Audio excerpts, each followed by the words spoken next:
Aujourd'hui on se retrouve pour parler de ce livre, donc on est dans la série de vidéos où je fais des revues de mes lectures, si jamais t'avais pas compris. Il y a une playlist dans la description avec toutes les vidéos de ma chaîne où je fais des revues de livres si ça t'intéresse. Et donc aujourd'hui on va parler de cet ouvrage qui s'appelle Comment la non-violence protège l'État, essai sur l'inefficacité des mouvements sociaux par l'auteur Peter Gelderloos. C'est un livre, alors je le dis là tout de suite maintenant, directement, qui est incroyable. Il faut le lire, il faut l'offrir, il faut en parler, il faut partager ce qu'il y a dedans parce que c'est vraiment très intéressant et très utile. Je ne savais pas trop à quoi m'attendre au départ, mais j'en avais tellement entendu parler que je me suis dit bon allez, il faut que j'aille y mettre le nez et je regrette absolument pas. Donc je vais essayer de te résumer les idées principales du livre, mais je pense que ça va être une vidéo longue parce que c'est vraiment très dense. Il y a beaucoup de références historiques et beaucoup de notions que j'ai retenu. Alors le premier truc que j'ai envie de dire et qu'il faudra garder en tête tout au long de la vidéo, c'est que l'idée principale du livre, c'est que pour lui, les mouvements sociaux doivent se faire avec une diversité de tactiques, donc on va s'attarder sur ce terme un peu plus tard, mais en gros il prône une diversité de modes d'action. Il n'est pas pour un mode d'action en particulier et uniquement celui-ci, mais en gros il écrit ce livre dans l'optique de, entre guillemets, dédramatiser l'usage de la violence dans les mouvements sociaux pour expliquer que ça fait partie d'un certain type de tactique au même titre que d'autres tactiques et qu'il est important de garder cette multiplicité des tactiques. Je dis beaucoup de fois le mot tactique dans cette phrase, mais en gros l'idée c'est ça et il faut la retenir. Dans la préface du livre, on nous émet l'idée comme quoi l'organisation sociale que l'on connaît aujourd'hui concerne des tailles de groupes humains colossal, puisque ça j'en ai parlé dans une vidéo dans ma série de sociologie. En effet, dans nos sociétés néo-capitalistes libérales, et la gestion de l'organisation se fait sur des très grandes échelles. On a des villes avec des centaines de milliers, voire même des millions de personnes par ville. Et donc cette organisation de si grande envergure implique le fait qu'il y a une chaîne de dépendance entre les individus, où les actions d'un individu A va influencer la vie d'un individu Z à travers tous les autres individus de l'alphabet, et parfois ces individus sont séparés par une très grande distance et n'entendront jamais parler l'un de l'autre. Et pourtant il y a cet effet domino qui se fait et qui est vraiment profondément intégré dans notre système d'organisation sociale. On part du postulat dans le livre que l'État, l'institution que représente l'État, qu'il soit démocratique ou non, est le système le plus meurtrier qui a existé dans l'histoire, puisque ce sont des États qui mènent des guerres, puisque ce sont des États qui ont fait des génocides, puisque ce sont des États qui créent la police et toutes les violences qui en découlent. Et l'auteur de la préface insiste vraiment sur l'idée que ça n'a pas forcément grand chose à voir avec le régime politique à proprement parler, parce qu'on pourrait se dire oui, un État, mais un État d'une dictature, un État totalitaire. Mais non, lui il insiste pour dire que même un État démocratique est une institution meurtrière, et on va voir pourquoi est-ce qu'il dit ça au fur et à mesure de la vidéo. Je vais te lire un passage pour illustrer. Donc il dit dans la préface: l'État distribue des médailles et il érige des monuments pour célébrer la violence d'assassins en uniforme, connus ou inconnus. Pendant ce temps, des militantes et militants s'entre-déchirent au sujet de la violence qui marquerait les luttes sociales et populaires. Leur sensiblerie éthique est à ce point exacerbée qu'une simple pince à découper une clôture métallique est associée à la violence. Donc là par exemple, on peut faire le lien avec récemment le déboulonnage de statues de colons dans certains pays. Alors là j'ai pas les références exactes donc j'ai pas envie de dire de conneries, mais on a vu que il y a eu plusieurs statues qui justement représentaient, je sais pas, moi je vais dire un truc au bol, mais Christophe Colomb, qui ont été détruites, taguées, décapitées, peu importe. Et donc ce genre d'action de la part des militants peut être vu comme une action extrêmement violente, alors que on refuse de voir la violence que représente la personne même qui est érigée en statue et qui a été par exemple à l'origine d'un génocide ou d'une guerre ou d'une colonie meurtrière, etc. Donc déjà on commence le livre avec ce double standard qui dit pourquoi est-ce qu'on qualifie de violence le fait de casser une statue et qu'on veut pas voir la violence en fait que représente la statue elle-même. Il y a une notion qui vient dans la préface qui est le terme passiflique qui en gros serait des individus qui au nom du pacifisme et de la non-violence vont fliquer les autres militants et qui auraient plus de respect pour les propriétés privées des gens ou pour la police que pour les autres manifestants eux-mêmes et qui tireraient une supériorité morale de leur point de vue, puisque en fait il y a cette idée que condamner la violence de façon dogmatique comme le font les pacifliques entre guillemets, c'est pas une réelle position non violente, et on va le voir pourquoi, et qu'en gros tout ça au final c'est juste une manière pour les gens de se convaincre qu'ils ont la bonne morale et qu'ils sont supérieurs spirituellement que les autres, alors que ce n'est pas le cas. Ensuite on enchaîne à la page 19 et 20 avec la définition de différents types de violence, donc je vais te lire vite fait un passage. Où on peut lire « La violence a ainsi deux formes très différentes, la violence institutionnalisée de l'ordre dominant et la violence de la résistance, nécessairement vouée à rester illégale en face du droit positif. Il est absurde de parler de l'égalité de la résistance, aucun système social, même le plus libéral et progressiste, ne peut légaliser, constitutionnellement ou autre, une violence qui vise à le renverser. Ces deux formes remplissent donc des fonctions opposées. Il y a une violence de l'oppression et une violence de la libération. Il y a une violence de la défense de la vie et une violence de l'agression. Et donc il y a une violence légale et une violence illégale. Donc on arrive du coup au principe de la diversité des tactiques qui est vraiment présente tout au long du livre et sur laquelle l'auteur insiste lourdement pour dire qu'en gros lui il n'est pas pour le dogme de la violence de la même manière qu'il n'est pas pour le dogme de la non-violence. Il dit juste qu'il faut vraiment utiliser une diversité des tactiques, sauf que comme nous sommes dans un mouvement général dans lequel les mouvements militants ont tendance à vouloir condamner la violence, en tout cas ceux qui se disent pacifistes, et ben il va donner des exemples pendant tout le livre d'actions qui sont violentes et qui ont été un moteur, qui ont abouti à des résultats, à des révolutions et qui ont fait que certains mouvements sociaux ont réussi grâce à ce principe de diversité des tactiques dont fait partie les actions violentes. Et donc dans ce livre, il va faire plein de références historiques avec plein de partis, plein de groupes qui ont existé, plein de mouvements sociaux, enfin bref, il y a trop de choses. Donc là dans cette vidéo, je vais pas trop m'attarder sur les notions historiques et tout parce que c'est vraiment très détaillé, mais sache que c'est vraiment hyper intéressant parce que ça revient sur plein d'événements dont on a tous et toutes plus ou moins entendu parler, mais de façon très détaillée et très intéressante. Donc ici vraiment dans ce livre, l'intention de l'auteur c'est de dénoncer les personnes qui imposent la non-violence et qui sont radicalement, dogmatiquement contre la violence. Ceci dit, ici il ne s'agit pas forcément de parler de violence par rapport à un autre être, et encore moins si cet être est innocent, puisque, et ça on le voit à chaque fois qu'il y a des manifestations dans la rue ou quoi, la plupart du temps les gens vont utiliser le terme de violence dans les groupes sociaux, lorsque justement on va voir ce qu'on appelle les casseurs, qui cassent des vitres, qui retournent des voitures, qui foutent le feu je ne sais où, etc. Donc souvent en fait c'est par rapport à des objets matériels, à des propriétés, même si on va voir aussi que les mouvements sociaux s'en sont déjà pris à des personnes.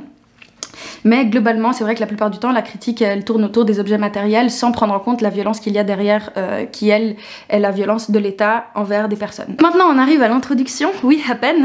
On a du boulot aujourd'hui.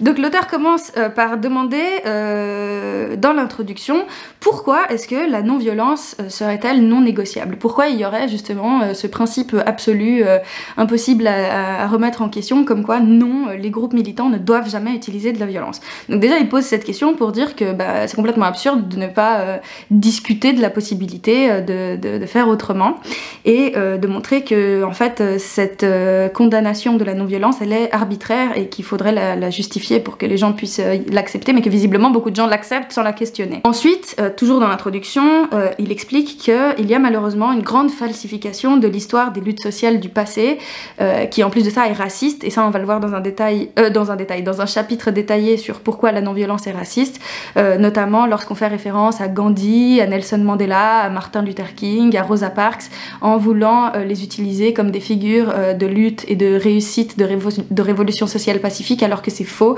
Et quand on s'intéresse à l'histoire des mouvements pour lesquels ces personnes se sont battues, on se rend compte que la violence a été utilisée et nécessaire pour aboutir, et que du coup c'est complètement déplacé et malvenu que d'utiliser ces noms-là et de falsifier leur histoire et leurs actions au nom d'une doctrine non violente. Le troisième point qu'il aborde dans l'introduction, c'est que ici, il ne veut pas forcément qu'on ait un nouveau code moral qui soit universel et immuable, mais plutôt que l'on s'adapte en fonction des situations, en fonction des moyens à disposition, en fonction de la gravité des situations auxquelles on est confronté.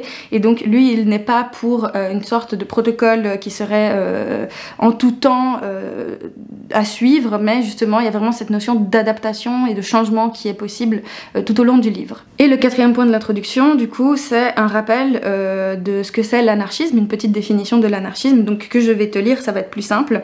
Donc il dit: un anarchiste n'est pas un adepte du chaos, mais quelqu'un qui milite pour l'abolition du capitalisme, du gouvernement et de toute forme d'autorité illégitime et oppressive, dans l'optique de les remplacer par d'autres arrangements sociaux ayant déjà existé ou à créer.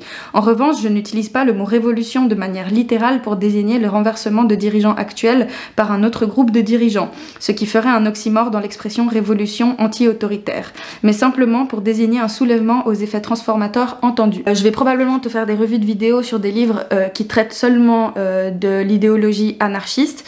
Là, je vais pas le faire dans cette vidéo parce que ce sera trop long, mais globalement, tout le livre, en fait, se positionne avec cette pensée-là. Donc c'est important à le savoir dès le départ. Ensuite, après l'introduction, on a un chapitre qui s'appelle « La non-violence est inefficace ». Donc je vais te lire toujours au début d'un chapitre un petit passage pour te mettre dans l'idée du chapitre en question. « Le pacifisme ne séduirait personne s'il était clair qu'il n'a jamais permis la moindre victoire à travers l'histoire. » Il explique pourquoi est-ce que dire que Gandhi a suffi à libérer l'Inde et qu'il était full pacifique alors que c'était pas le cas. Il parle de Martin Luther King, il parle de Rosa Parks, il parle de Nelson Mandela, et il fait tout un point historique sur les mouvements sociaux pour lesquels se battaient ces gens, et en gros il démonte l'idée comme quoi ce sont des figures du pacifisme et qu'au contraire en fait même certains d'entre eux étaient pour aussi des actions violentes. Lorsqu'on va utiliser les récits justement dont il est question lorsqu'il s'agit de dire que telle lutte a été faite pacifiquement et telle victoire a été obtenue pacifiquement, on oublie très souvent dans la plupart des cas l'existence de soldats armés qui étaient du côté de ces luttes, qui ont perdu la vie, qui ont été sur le front, qui se sont battus avec des armes, mais qui ont toujours été invisibilisés dans la lutte, puisqu'on veut se mettre du côté du pacifisme, comme si ces gens n'avaient pas eu d'impact dans la lutte alors qu'ils en ont eu. Le chapitre suivant s'appelle « La non-violence est raciste ». À nouveau, je vais te lire le début du chapitre pour que tu vois de quoi ça parle. Donc là, il nous dit « La non-violence dans le contexte actuel est intrinsèquement une posture de privilégié. Il ignore la violence omniprésente du fonctionnement normal de la civilisation industrielle.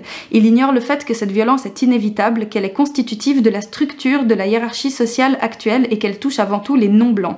Le pacifisme suppose que des blancs ayant grandi dans les faubourgs et n'ayant jamais connu le manque peuvent conseiller aux populations opprimées, qui sont le plus souvent de couleur, de souffrir patiemment et d'encaisser la violence impitoyable des structures sociales, jusqu'à ce qu'un grand chef blanc soit ému par les exigences du mouvement ou que les pacifistes atteignent leur légendaire masse critique. » Et là, il prend l'exemple de la traite négrière et de l'esclavage qu'il y a eu pendant cette période, en disant qu'il serait totalement absurde, si on se replongeait dans cette époque, d'aller dire aux gens qui se sont rebellés qu'il suffirait de faire des grèves de la faim ou des pétitions.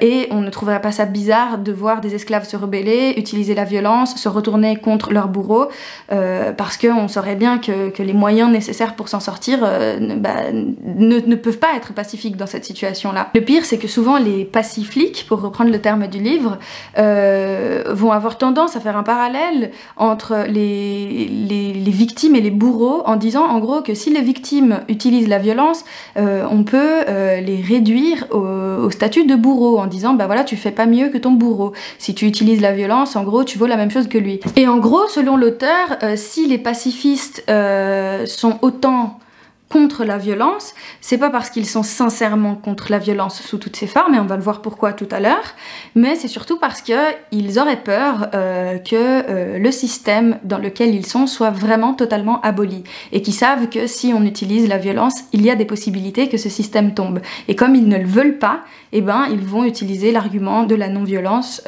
pour justifier leur manière de voir l'activisme, alors que en réalité, le système qui fait qu'ils sont dans cette position-là est intrinsèquement violent, mais cette violence-là, ils veulent pas l'avoir. L'auteur nous dit donc que le révisionnisme historique, c'est donc déformer l'histoire pour justifier notre posture alors que c'est faux. Donc le révisionnisme historique des pacifistes consiste à occulter les exemples de lutte armée contre la suprématie blanche, et c'est indissociable du racisme inhérent à leur posture. Il est impossible de prétendre soutenir et encore moins d'être solidaire avec les non-blancs dans leur combat tout en ignorant délibérément des groupes de première importance comme le Black Panther Party, l'American Indian Movement, les Brown Berets et les Viet Cong, en leur préférant une image édulcorée de la lutte antiraciste qui n'accorde de visibilité qu'à ce qui appuie cette vision confortable de la révolution à laquelle aspirent la plupart des blancs radicaux. Et c'est très intéressant qu'il soulève ce point parce qu'en gros, ce qu'il veut dire, c'est qu'on ne peut pas utiliser des figures racisées comme Martin Luther King, Nelson Mandela, Rosa Parks, etc. pour justifier notre position full pacifiste.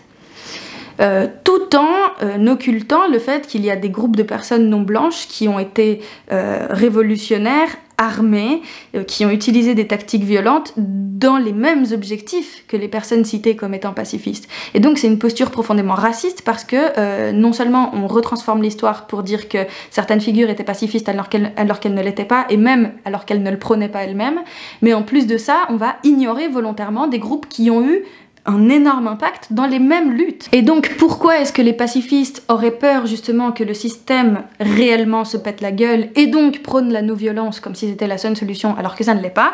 C'est tout simplement parce que ça leur permet de garder leurs privilèges dans ce système-là. Et on va voir pourquoi. Ce qu'il faut savoir déjà, c'est que quand on est dans une posture radicalement pacifiste, ce qu'on cherche à faire en fait, c'est d'abolir l'État en essayant de convaincre les personnes qui y sont et qui donc ont du pouvoir. Par conséquent, comme le dit l'auteur, la non-violence exige que les activistes essaient d'influencer l'appareil du pouvoir, ce qui requiert qu'ils s'en approchent. Ce qui signifie que les plus privilégiés, qui sont plus à même d'y parvenir, garderont le contrôle de tous les mouvements, du fait de leur statut de gardien et d'intermédiaire. Donc en gros, le but, c'est que le pacifisme implique devoir utiliser les outils du système pour y entrer, entre guillemets, et influencer le système, mais pas tout le monde peut se permettre d'y entrer, et pas tout le monde n'a la capacité de grader les échelons, entre guillemets, pour avoir assez de pouvoir pour l'influencer. Donc la notion de privilège, elle est déjà présente à ce moment-là, puisque,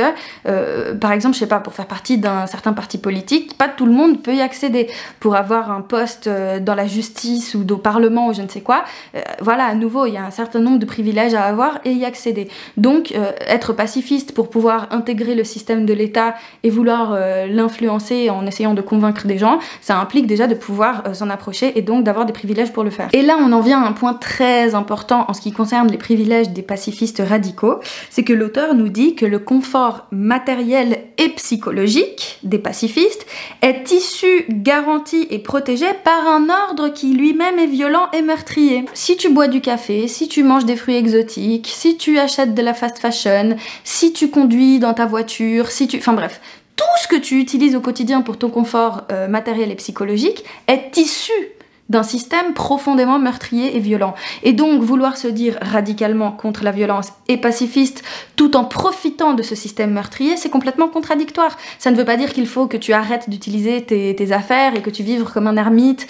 et que tu t'extrais de la société pour pouvoir te dire non violent, c'est pas ça. C'est juste que ça permet de repenser l'idée que la violence n'est jamais un outil d'activisme alors que ça pourrait être le cas. Je suis désolée s'il y a du bruit mais il fait juste trop chaud, je sais pas si ça se voit mais je transpire depuis tout à l'heure.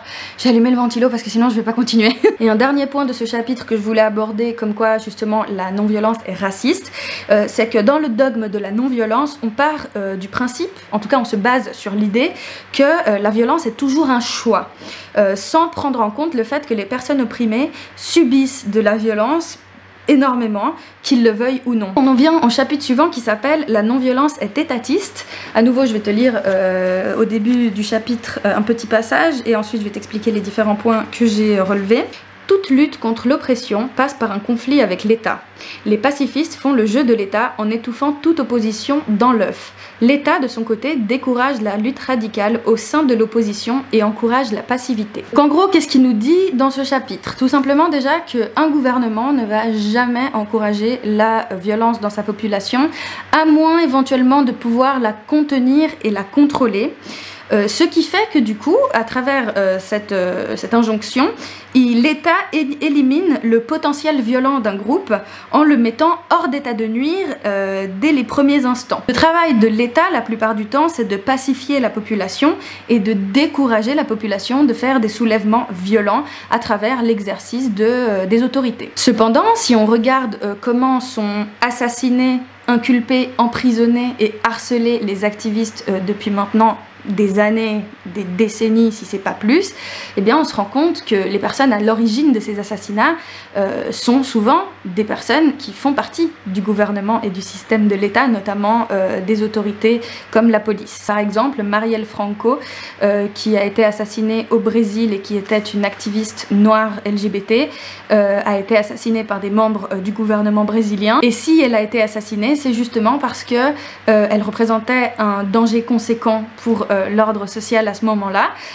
et que du coup on a voulu neutraliser son mouvement en la faisant disparaître tout simplement. Et en plus de ça, c'est une manière aussi entre guillemets de donner l'exemple aux autres pour les décourager, de dire eh ben, vous voulez vous relever contre nous, vous voulez être un activiste, une activiste, vous voulez essayer de changer l'ordre des choses, et ben regardez ce qui va vous arriver. Ça met des obstacles en fait dans les activités politiques des différents mouvements puisque c'est juste une manière de les affaiblir. Donc on peut lire « Cela démontre à la fois comment l'État peut compter sur la condamnation inconditionnelle de la violence par les pacifistes, parce qu'en fait au final bah, ça sert l'État qu'il y ait ces discours, et comment ceux-ci, donc les pacifistes, effectuent concrètement une partie du sale boulot de l'État en affirmant que résister contre la tyrannie de manière non pacifique n'est pas acceptable. La doctrine non violente fait que les masses, donc les personnes, doivent être privées de leur capacité d'action directe.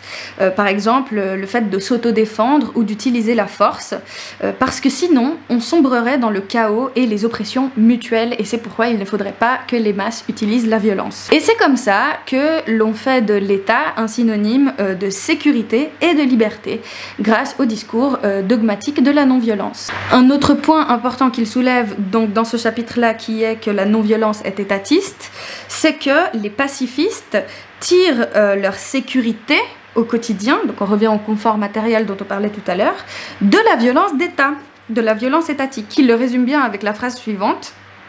En pratique, la morale pacifiste suggère qu'il est plus acceptable pour les radicaux de s'en remettre à la violence du gouvernement pour leur protection, plutôt que de se défendre eux-mêmes.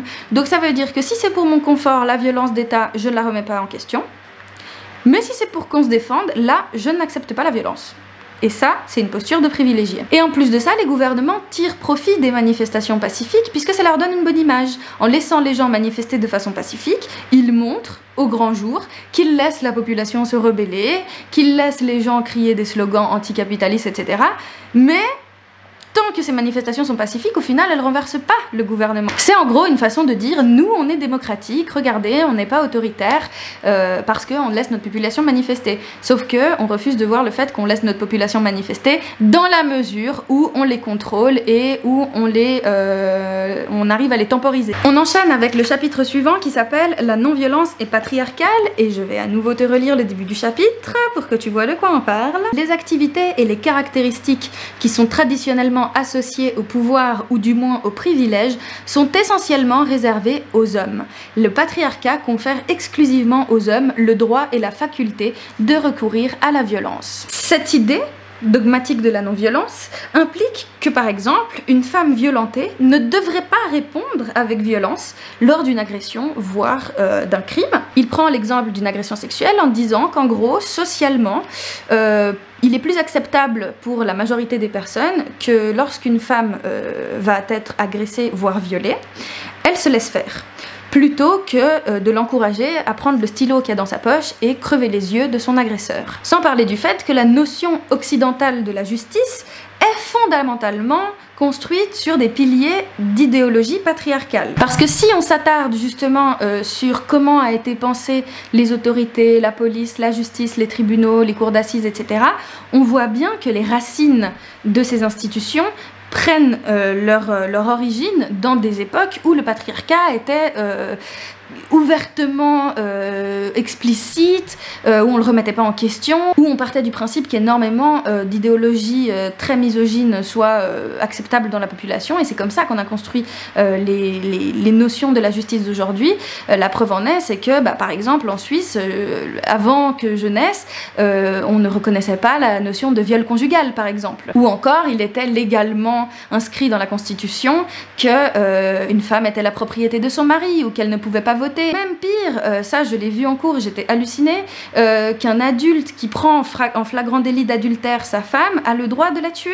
Et ça, c'est la loi qui le disait à une certaine époque. Là, on a parlé du sexisme, pour revenir au chapitre d'avant sur le racisme, je tiens à préciser qu'à une époque, c'était complètement légal de posséder un esclave, et que personne n'y voyait de problème parce que c'était dans la loi. Donc oui, la justice a été pensée par et pour un certain groupe de personnes dans la société, et ça a été fait au profit des droits des autres groupes sociaux, notamment les groupes opprimés, qui malheureusement aujourd'hui doivent encore se battre pour ne pas se faire broyer par la machine de l'État et de la justice. Ensuite, l'auteur enchaîne avec cette idée comme quoi, dans l'idée pacifiste, le fait de tendre l'autre joue, le fait de souffrir dignement est présenté aux opprimés, notamment aux femmes, comme une attitude louable, comme la bonne attitude à avoir. Et cette idée comme quoi souffrir dignement fait partie de la lutte pacifiste s'inscrit dans la logique comme quoi, au bout d'un moment, les institutions qui sont censées t'aider vont prendre pitié et vont faire quelque chose pour toi,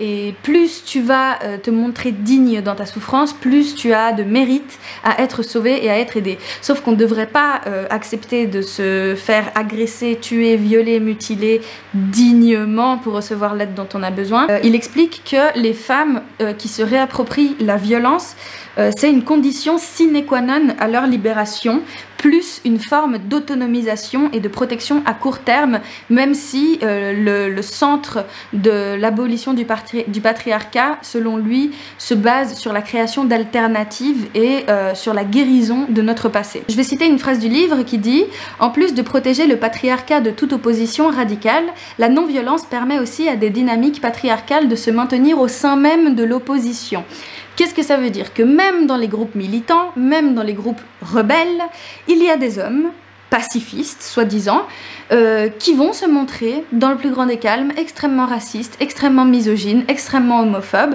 mais comme ils sont pacifistes, on ne va pas les reprendre, on va partir du principe que, vu qu'ils sont dans le dogme de la non-violence, il faut les suivre, etc.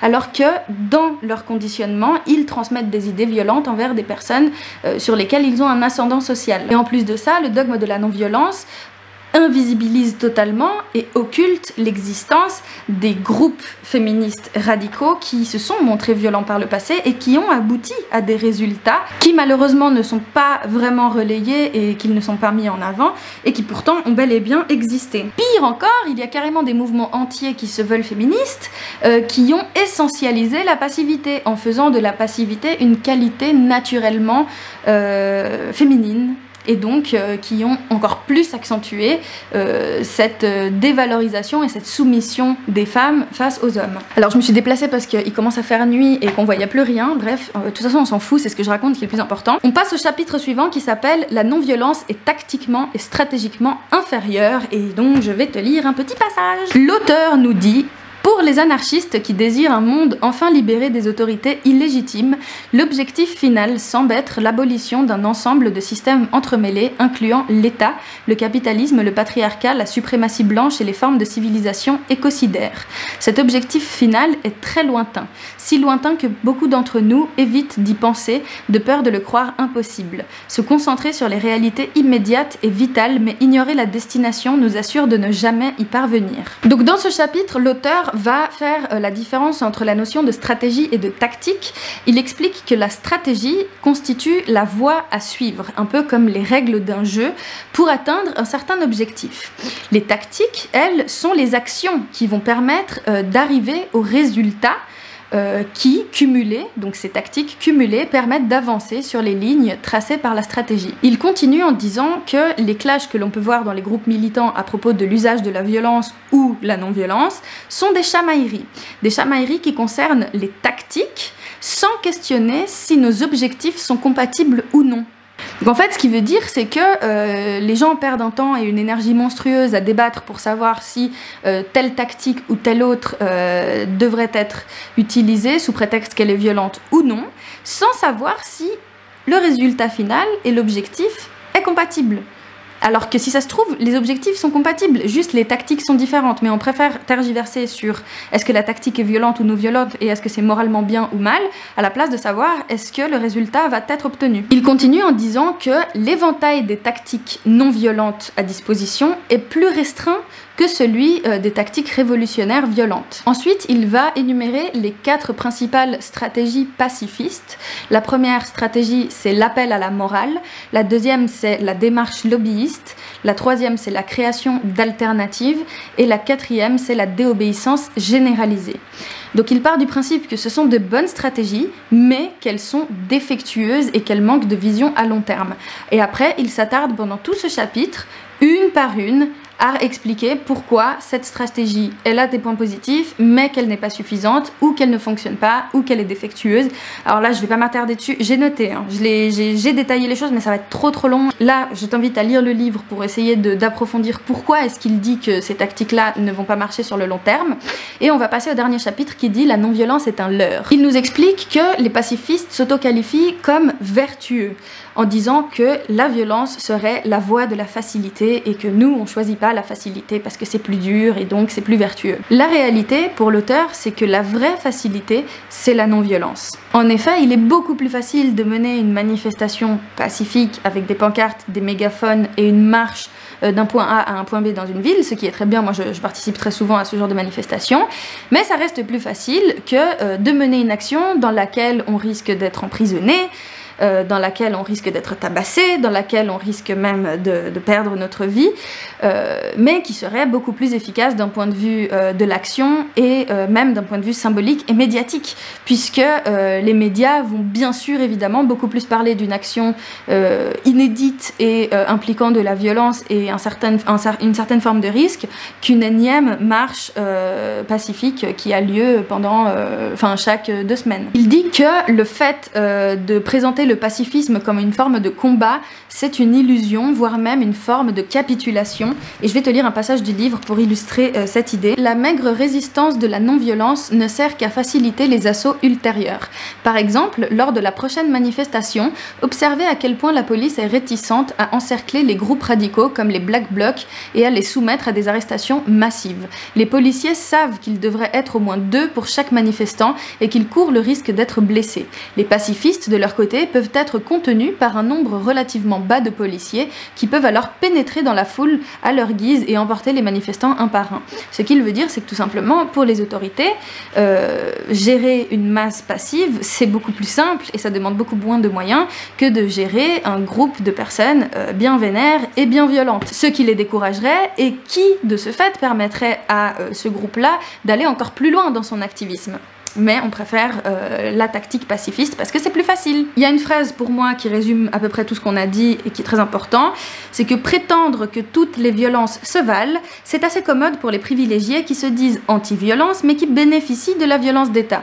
Parce que, qu'ils le veuillent ou non, il bénéficie de cette violence. Ensuite, il enchaîne en expliquant que la notion de violence, elle est beaucoup trop vague.